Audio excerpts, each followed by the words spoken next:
I'm Jordan Elder, and this is Texas Border Watch. Today we're talking about a major ruling in the battle over border wall pieces being sold and auctioned, a new app for migrants who are about to be arrested in the United States, and we're breaking down some human smuggling trends after a law change in Texas.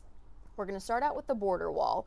A federal judge recently handed down a ruling that has big implications for border wall funding and what the Biden administration can and cannot spend that money on. This actually stems from a lawsuit filed in 2021 by Texas and Missouri, specifically their attorney generals. They won that case in May, but just a few weeks ago, they filed a complaint because of all of the headlines about pieces of border wall being auctioned. You might remember we showed you this. This is a screen grab from a government surplus website of pieces of the border wall being auctioned off for about $5. That's where the bidding started. Lieutenant Governor Dan Patrick was one of the people that was outraged about this, and he originally said that he wanted Texas to buy up these pieces and then donate them to the incoming Trump administration for when they take office again and continue building the wall. However, he then backtracked. He said that he was told that these pieces were, quote, covered in concrete and rust and mostly junk, so it wouldn't make sense to buy them at all. But still, he promised that if there were usable pieces, Texas would buy them. So because of the National Defense Authorization Act, the Biden administration had to sell the pieces of the border wall that they didn't use. States were able to buy it in the beginning, so Texas purchased some there, but the rest have been sold to auction places and outlets like this one. So the latest ruling says the Biden administration can't sell any materials intended for the border wall, and they can't assign funds that Congress already put toward the border wall to anything else. They have to use that money for what it was for. But it doesn't mean much for these pieces. These have already been sold by the government. They're owned by this auction agency now, so these will kind of stay as they are. This ruling, though, is going to outlast the Biden administration's time. So incoming, President Trump calls this a win.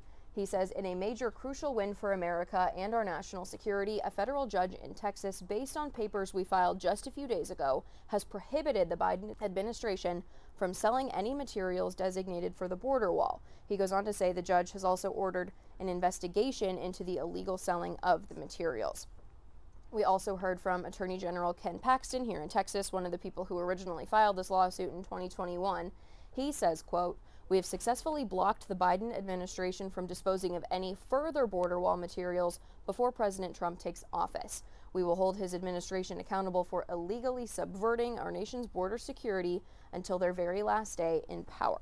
On to the app that's about to be released in Mexico. Think of this as like an SOS or a panic button for Mexican nationals in America. Mexico's Foreign Secretary Juan Ramon de la Fuente announced the country will roll out this technology next month in preparation for when Trump takes office again. They're calling it the alert button, and this is how it would work. If a Mexican national is in the United States and they feel that they are about to be arrested, they can open this app and press the button. When they do that, it alerts the consulate that is nearest to them location-wise, and it will also alert family members that they set up in advance. He says the key message here is to tell our fellow citizens that they are not alone and will not be alone. It is important to note U.S. authorities are required to tell detained migrants they have the option to have their home country consulates notified. So they have to tell you that when you are detained, they can do it for you. This app, though, you could essentially do it yourself if you're being detained. President-elect Trump and his administration have been talking about mass deportations on day one when he takes office, and Mexico says that that is making their citizens who live here nervous, especially if they are undocumented, so they wanted them to have this tool so at least people know where they are. The secretary also said Mexico is giving special attention to their citizens who might be looking to return to the country in this interim time, and he encouraged those with children born in the U.S. to make sure they're registered with their consulates. I also want to show you some of our recent findings about who is being arrested for human smuggling in Texas. You might remember in the last legislative session, the penalty was increased significantly for if you're caught doing this. It went from a minimum of 2 years in prison to 10 years in prison. It's a really big jump. So this is kind of our first look at the consequences of that. Overall, what the numbers show is that it is young people, and specifically young people from Texas, that are getting caught and convicted for this. So this data that I'm about to show you comes from counties along the border here in Texas over the span of about a year. Overall, their main finding is that it is young people being recruited for this, young people doing this, and then being caught for this.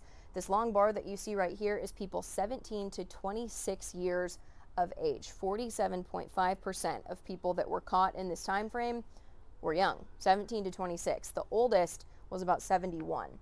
They're also finding that it is mostly male, though there have been a few female smugglers as well. In terms of criminal history, about 56.9% do not have any criminal history at all.